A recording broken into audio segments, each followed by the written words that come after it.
Well, well, well, it would seem as though, even though the Trump campaign in no way colluded with the Russians in 2016, it would seem as though that some Democrats affiliated with the Clinton campaign did indeed collude with the government of the Ukraine. According to the Ukrainian ambassador, he was contacted by a woman named Chalupa, who is apparently known in D.C. for working with various diaspora groups from countries like Ukraine. However, Ms. Chalupa contacted the embassy of the Ukraine in Washington and asked them for some odd assistance during 2016.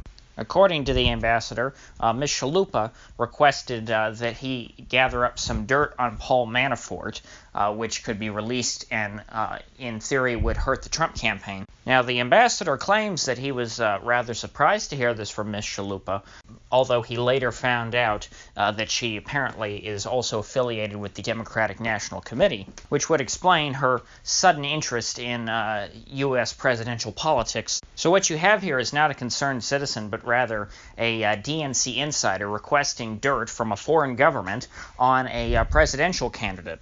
Now, this dirt, then, she wanted to then take and hand over to Congress, and this was supposed to spark some sort of investigation into the Trump campaign. And ideally, what would happen would be that this dirt on Manafort would make it into Congress. Congress would investigate, and they would declare that Paul Manafort, and by extension Donald Trump, were Russian assets.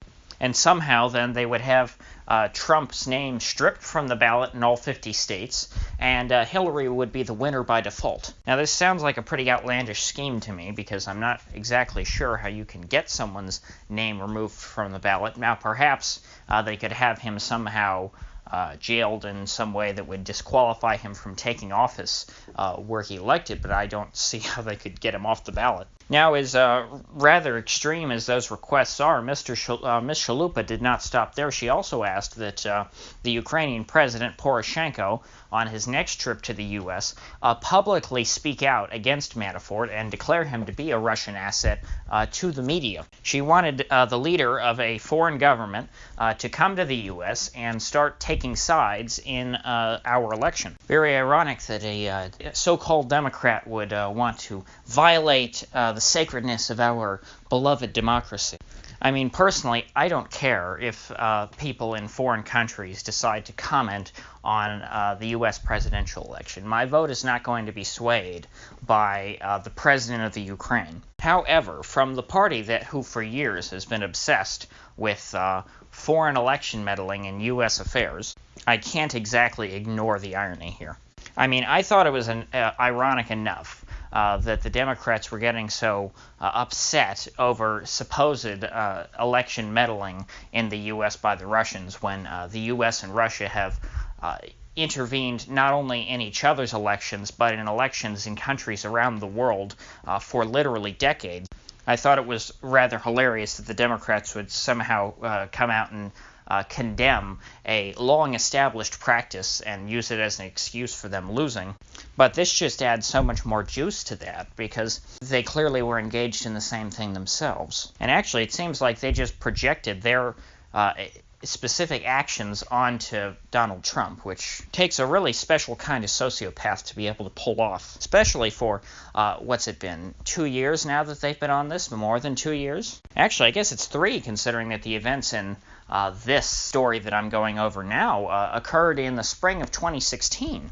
Now, back to the ambassador of the Ukraine. In his statement, he said that after Ms. Chalupa made these requests to the embassy, he said, "Oh no, that's terrible. That would be election interference, and we would never get involved in such matters. That would just be terrible." And so he claims he totally shut her down and refused all of her requests and didn't give her 1 page of dirt on anybody. However, a lower-level Ukrainian diplomat disputes the ambassador's telling of the tale. This lower-level guy claims that the ambassador ordered him to meet with Ms. Chalupa and try and gather as much dirt on Trump as he could to give to her. And he also says that he was explicitly told by the ambassador that the purpose for gathering this dirt was to hurt the Trump campaign and to get Hillary elected. So obviously one of these two guys is lying. Now, this low-level guy, according to the orders of the ambassador, then returned to Kiev to gather dirt on Manafort and try and, I guess, look through physical files that the government had on people like Trump and Manafort. And apparently at the same time he was going through the files, there was also someone from Fusion GPS snooping around in D.C., or I'm sorry, in Kiev, rather. And apparently, Fusion GPS was receiving information that was being funneled to them via a member of parliament who, according to court proceedings later on, I'm not necessarily if you would call this a conviction, but there was a court case which ruled that this member of parliament illegally funneled documents to Fusion GPS on Manafort. So that part of this lower-level staffer's story is apparently true. So after gathering his dirt, he returned to Washington and at some point got in some kind of a fight with the ambassador and was told to go back to Kiev and that he wouldn't be working at the embassy anymore.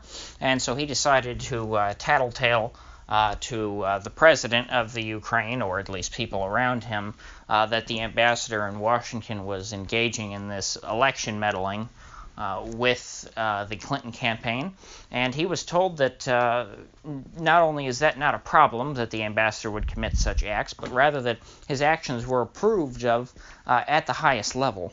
In other words, the president of Ukraine was colluding with the Clinton campaign. Now, how's that for irony? Do I care personally? No, not really. My vote is influenced by a lot of information. If somebody in another government wants to give me more information on a candidate, I'm happy to have it. But at least for the last 3 years, that has not been the position of the Democratic Party at large. They certainly don't believe this. So it'll be very interesting watching them try to defend this sort of collusion. I'll have to watch to see if this story gains much traction. So far, I'm only seeing the original piece in The Hill, which The Hill labels as an opinion piece, but I mean it seems to be sourced. I mean the guy has named sources, so it seemed to be a decent piece of journalism as far as I'm concerned. And then I saw that this was picked up by Fox, I think, was the only other place. And it's been out for about 12 hours, so not a ton of coverage. But of course, I guess we're so far away now from caring about the Russia stuff that this matter about the Ukraine will probably be easily swept under the rug, because now, the old hotness was trying to impeach Trump, but now the new hotness is trying to impeach Bill Barr for God knows what. I mean, I'm not going to watch their stupid hearings that they do on TV. Congressional hearings are the biggest waste of time. All they do is waste taxpayer money keeping the lights on in that damn place for them to go on TV and make stupid speeches. I mean, really the best thing to do is to ignore their stupid spat with the Attorney General, because, I mean, it's never over anything meaningful. It's not like they're mad at him for, continuing the drug war or something like that.